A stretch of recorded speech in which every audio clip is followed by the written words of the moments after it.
Hello, I'm Maria Hall Brown, and this is LA Currents. He's actually had a lifetime of public service, from interning as a student to serving in many political offices to being our state assemblyman for 10 years. I'm delighted to be joined today by Councilmember Adrian Nazarian from Council District 2. So nice to have you with us today. Thank you for having me as well. You have a remarkable background and a remarkable history. Your family coming from a war-torn area. What prompted you to actually decide to go into public service? Wanting to make sure that that doesn't happen again.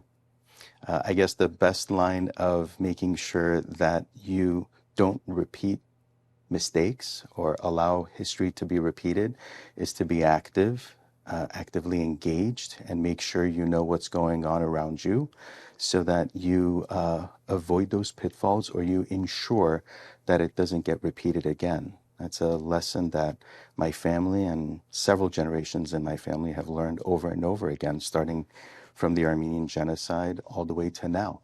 So as someone who decided to go into public service and now as the councilman for Council District 2, there are a lot of immigration issues taking place in our world at large. But from your vantage point, how are you helping those in your community that have maybe a fear, concern, or a thought that maybe something is a little precarious right now for their status?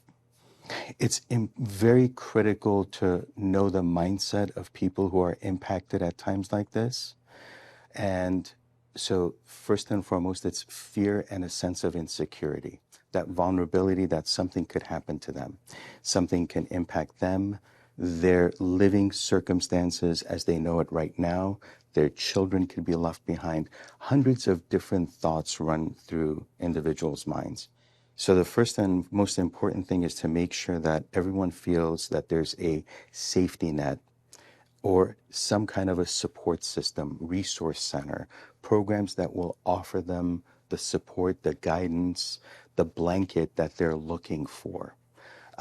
So given, unfortunately, what's going on with our federal government, it's up to the state and local levels of government to make sure that we're providing that sense of support and that sense of hope and security. What are some of the specifics that people can rely on your office for? So specifically, what we've been doing is running programs of Know Your Rights. We've been doing it through Zoom meetings so that we allow folks to do it from the comfort of the space that they're in. We have a government at your doorstep program. When I took office, I really wanted to be engaged and active in my district. So we have a government doorstep at your doorstep flyer in 3 different languages to make sure that everyone can feel connected to the office and call the office in order to get the resource and the support that they need. We run multiple different types of primarily educational programs to let folks know about the resources available to them, to know about legal guidance if they need it, to know about support for if they're falling short on funds or food or any other insecurities that are born out of the current circumstance. And pair them up with either nonprofit organizations that provide the support or see what we can do to fill in the gaps.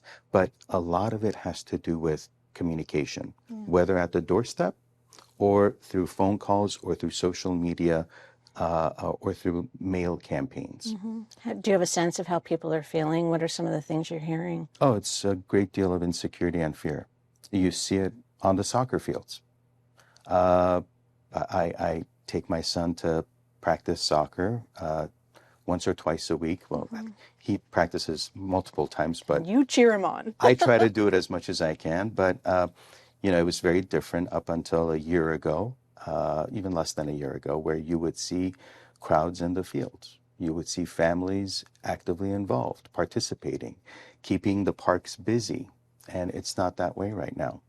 A lot more people are uncomfortable, don't want to expose themselves or make themselves vulnerable. And so they stay home or they don't engage as much. So it's up to us to make sure that we go to them by whichever means to make sure that they know what services there are that could provide the assistance they need. Okay. There's also something interesting happening which I wasn't even aware of, so perhaps you can help me understand it. Corporate home consolidation. How does that work? How is it impacting prices? What is that exactly? So this gets into a topic I care about quite a bit, Right. because it has to do with what's going to continue making our housing inaffordable, and what's going to take away opportunities from middle class to be able to develop equity. You know, Los Angeles and California in general started to not build enough housing at some point. You look at housing numbers from 30 years ago to now, it's a sharp decline. We're building maybe about a third of the units that we used to build many years ago, 30 years ago. Now, you compare that to the population growth, that's continuing to go on a increasing trajectory. Well, what happens when you do that? When you have population growing and you have number of housing declining, you're going to have an imbalance. You're not going to have enough supply of housing, and it's going to skyrocket the prices of housing. And that's what's been happening. Absolutely. Now, you couple that with a lack of good public transportation, you're going to even create a bigger quagmire in that situation, because people can't even get around, which means that their expenses of having or owning or leasing an individual vehicle forces them to pay more, whether it's maintenance, car payments itself, or insurance. So when you combine all of these things, the cost of living is artificially going up when it doesn't need to be. Now, add to all of this the fact that 20 years ago, when we had a little over 15 years ago, when we had our initial economic downturn and housing bubble, there were a lot of investment companies in the sidelines waiting for the opportunity to jump at buying property in Los Angeles, because this market, for the most part, was devalued. Housing prices, property values were not selling at where they needed to be for a long time. And so all of a sudden you saw homes that were being purchased for $150,000 skyrocketing to $600,000-700,000. This is just in the mid 2000s. Now those very homes are over $1 million. So when you have that situation developing and you have billions of dollars waiting on the sideline to buy up single family properties, it's just creating a lot of congestion and a lot of pressure on the individual housing prices to go up, which then impacts middle class, because now a lot of folks are left without the opportunity of buying homes. This has multiple long-term harmful impacts, because once families are not able to buy a home, buy a piece of property, they're not developing equity. And they're not developing equity for their future generations as well. So this then becomes a cycle that's going to continue on for decades to come. And that needs to be stopped. We need to figure ways of making sure that individuals, middle class residents, are the ones buying up homes, making investments, whether it's a single family property or a condo, so long as they're developing equity. And so this is an issue that I've taken on very seriously. It was the first measure that when I was first took office in City Council, I introduced to figure out a way of curbing the ability of corporate takeover of single family properties. Because long term, that's only going to force us all to be residing in a property that is owned by a non-living entity, by a corporation. And how successful has that been? I mean, can you restrict who purchases a property or not based on whether it's an individual or a corporation? I mean, how is this working out in the long run? There's multiple ways of going about doing this. The approach I'm taking is that if any entity, whether living or non, is going to buy up single family properties, they really shouldn't own more than 100 single family properties, right? And so that narrows it down to basically 4 or 5 players that are buying that many single family properties, because no individual is going to buy up that many properties. And we can tinker with that number and change that a little bit and bring it down. But the goal was to make sure that we're keeping single family properties in the hands of living individuals so that they can be able to build and develop equity for their families and for future generations. You're so accurate in regards to the value of the property in Southern California. Obviously, it is a premium location. People really want to be here. The cost of housing is astronomical, but it also extends into rental properties. And the idea of people taking advantage of getting some renters out in order to get some renters in. There's been that whole idea of, well, we're going to renovate, therefore you all have to move, and therefore we're going to fix it. But there has been some problems there in the fact that sometimes these demolition permits or these renovation permits aren't really happening, and you've put your energies and efforts towards that effort as well. Thank you for bringing that up. That's another major significant issue. Most of the city residents are renters. So it's going to be extremely vulnerable and precarious if we have so much money coming into the area that wants to develop housing, and in that process displacing residents that have been living in certain areas in their housing units for maybe 20, 30, even 40 years. And so what I introduced was a motion that will protect residents from eviction unless we are certain that that project is going to be moving forward. Many currently, all you need to do is get the building, apply for the building permits, not even get the final approval, and be able to already evict individuals. Well, isn't it better to ensure you're taking the appropriate steps to do what you're saying you're going to do, you do, and then take the steps of notifying residents that construction is going to start within this period of time, and so we're asking you to find a different place. Now, that communication can happen even for years to prepare everyone for the eventual move. But what I don't want is for there to be circumstances where everything is done, eviction notices go out, people have to leave, and then the individual who owns the property ends up not building, not renovating, not doing what they had initially promised to do, which was what was the basis of the initial evictions.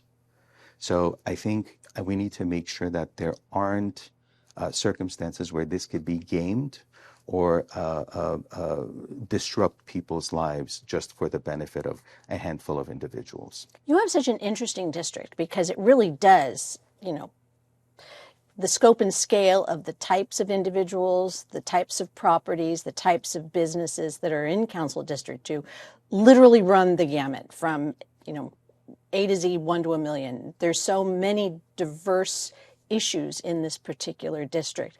How are you able to just even take a breath and realize what needs to be handled first on the priority list? First of all, I'm very fortunate that I've had the benefit of working at 3 levels of government. Worked as a staffer at the federal level, state level, and local level. So I saw the interactions. I became a student of government, and politics. And that's helped me tremendously because it's given me an insight of both from the residential space of what's needed, how we can be of support, what government can do in order to provide the support needed, and then from the government aspect of what do we need to do? How can we collaborate better to make sure that we're not working in silos? A lot of times the challenges are government agencies and departments working in silos and doing duplicative efforts, which also goes against efficiencies. And that's also benefited me by just gaining the experience of knowing what's happening where and what the issues are. San Fernando Valley, you look at the space, you look at the census data, you go back 80, 90 years ago, this was an area that was modeled as a ranch. And so the population was somewhere between 20 to 30,000. That footprint of a land did not change. It's the same patch of dirt, but now we have 2 million people residing on it. When you have such a drastic change in such a short period of time, you haven't even kept up with the infrastructure needs.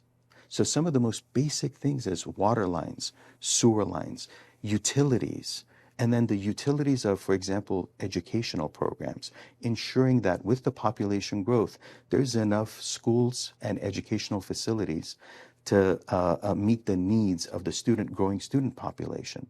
All of these things are things that we've needed to think about, not just the next election or 10 years from now, but the next generation, at least the next 2 generations, so that we can move with the changing needs. But when you don't move and meet the needs, you stagnate.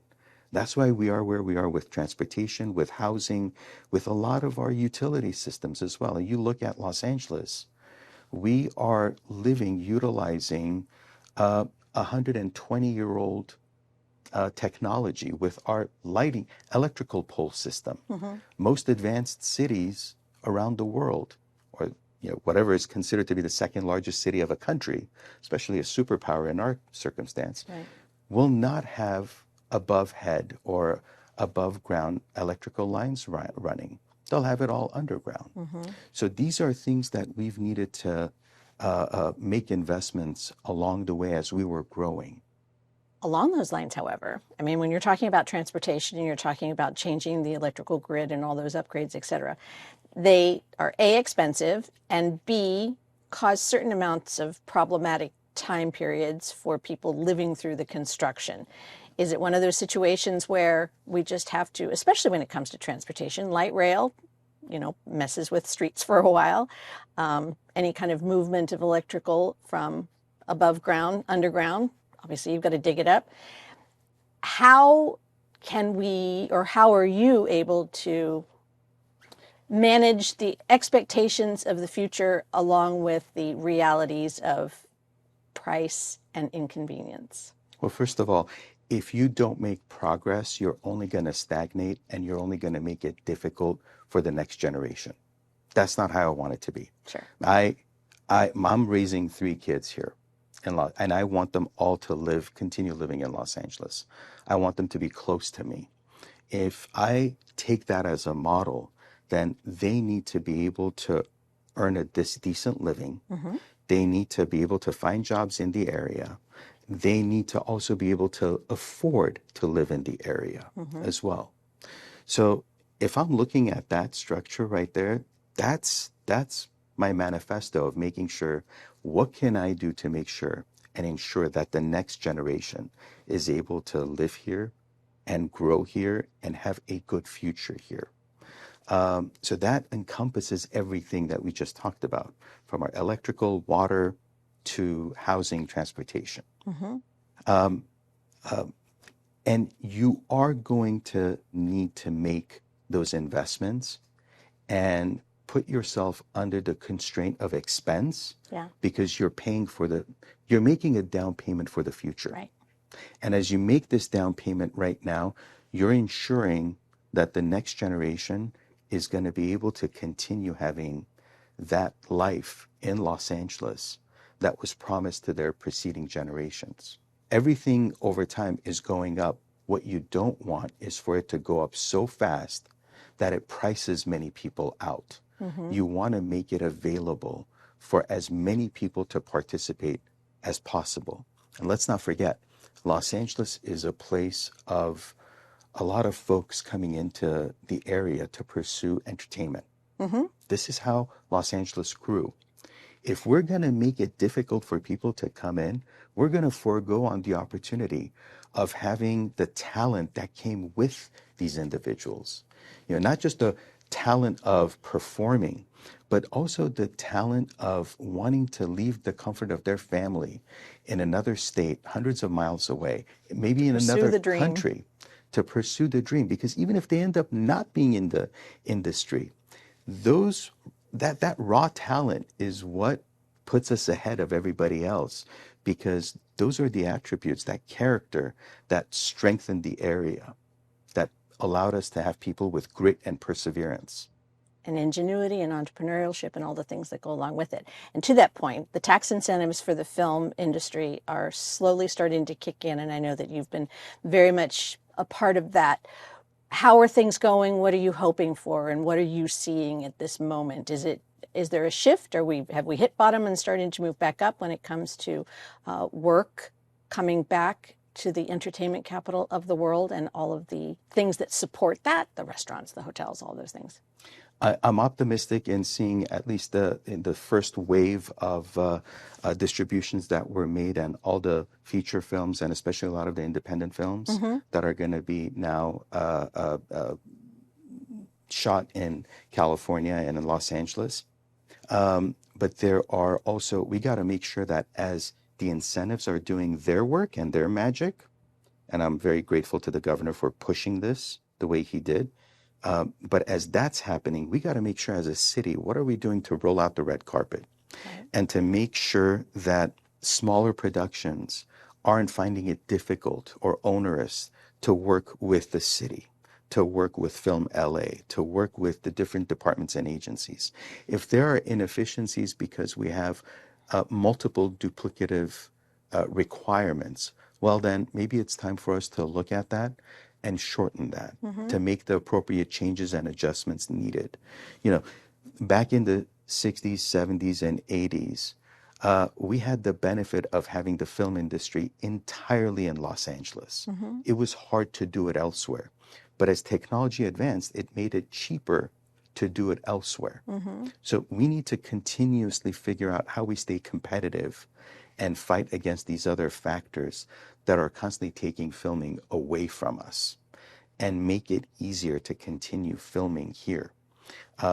Maybe in the past, we needed to have multiple onerous requirements for safety purposes, but maybe we can now modify those so that it's easier to film here. Sure. And not have that increasing cost of doing the business here. Yeah.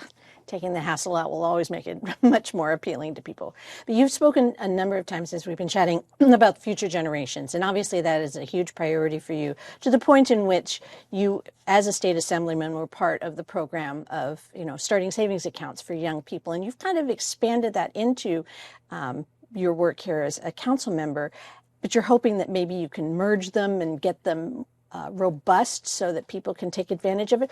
What are these programs, and what do you think they could offer a young person? So thank you so much for bringing that up. Look, first of all, as an immigrant, as someone who came here having lost everything, I saw my family work very hard to rebuild what we had lost. So savings became a very big part of my individual identity. There's so much sometimes you're going to make. And so the best thing to do is to save as much of it as you can so that you're investing towards yourself in the future.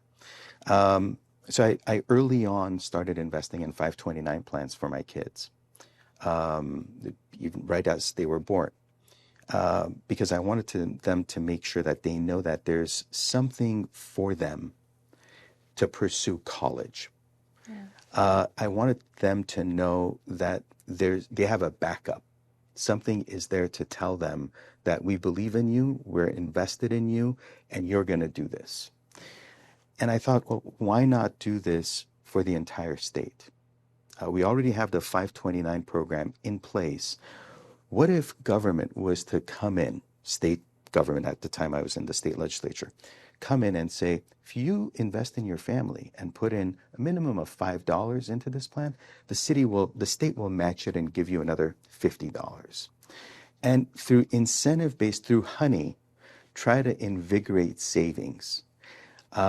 Because there's many studies that also suggest that if a child knows there's $500, literally $500, to their name, believing in them to go to college, there's more than 30% chance that they will eventually end up in college. Wow. I'll take those odds. And when you see that there's such a strong correlation of support, why not make sure that we're investing in every child born in California so that they take advantage of of having a college fund? It's also a discipline of learning how to save and invest towards the future. So it encapsulated several different ideas, and it also made 529 plans a lot more available to the public. Prior to putting this agenda forward, this program forward, only 4% of Californians were utilizing that program. And Now we're getting into the, barely passing the double digits. It's like 11, 12%. But we're now expanding and increasing. And this is only in its infancy of the program still. it's amazing. And also, there's nothing more important than getting outside, breathing fresh air, and having a great time. I know that you've put a lot of investiture in upgrading parks here in Council District 2. What are some of the fun things people can look forward to in their neighborhoods? One of the things I wanted to do when I took office was to just create a very active and busy environment. Parks need to be busy. Parks need to be full of life. The whole idea of the Department of Recreation and Parks is to make sure that people are engaged in recreational activities. And the denser you make parks, the busier you make parks, the more people are getting out and getting to meet their neighbors. And the safer the places become because there's more eyes in the parks on our children, on our kids. So I believe in making sure that it's multi-generational and it's also a busy environment. So we're expanding soccer fields. We've already opened 2 different parks in the area to make sure that there's a lot of activity going on inside the parks. We're turning small patches into pocket parks so that it's a place for folks to be able to congregate and get engaged.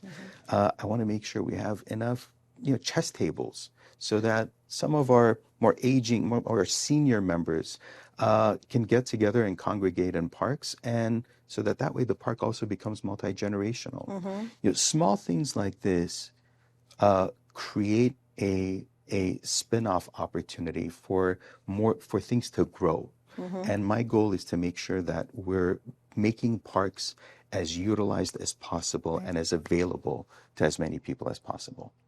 I hear a lot of hope and promise in everything that you've been saying. What do you love best about being a council member right now? Being able to make an impact. That's the goal of this. You want to make an impact. You want to make things, obviously you want to make things better off than when you took the role. But I also want to make sure that this is a place that my children are able to succeed in the same way I was. I came to Los Angeles with English being my 4th language, not knowing the culture, not knowing my surroundings. I think every child, that's the bare standard. If every child comes in with that circumstance, what are the things that need to be done for them to succeed? And that's what we need to strive to make Los Angeles, a place where everyone who is coming in for a second chance is able to find their success and able to be contributing members back to their society. Well, your office is doing an immense amount of work. I mean, just even going through when I was learning about you and what was happening out here in Council District 2, there's a lot happening. So if people want to keep up on it and people want to know what you're doing or ask you questions or just keep informed, what's the best way for them to follow up on our conversation in a more intimate way? Multiple ways. They can, first of all, call our office traditional way. They can follow us on one of our handles. Instagram handle is CD2 Los Angeles. Or they can go to our website at lacity.org and be able to follow us as well. I also have to thank your office for being so gracious and so quiet. Well, we've been chatting this morning. They've all been very kind and very courteous. We really appreciate it. Thank you for saying that. I have a wonderful team. They make me look good. Well, I'm sure they're attracted to that because you are such a good person. So thank you so much. It's been wonderful to talk to you, and I hope we get a chance to talk again. Looking forward. Thank you. And that's a wrap on this LA Currents.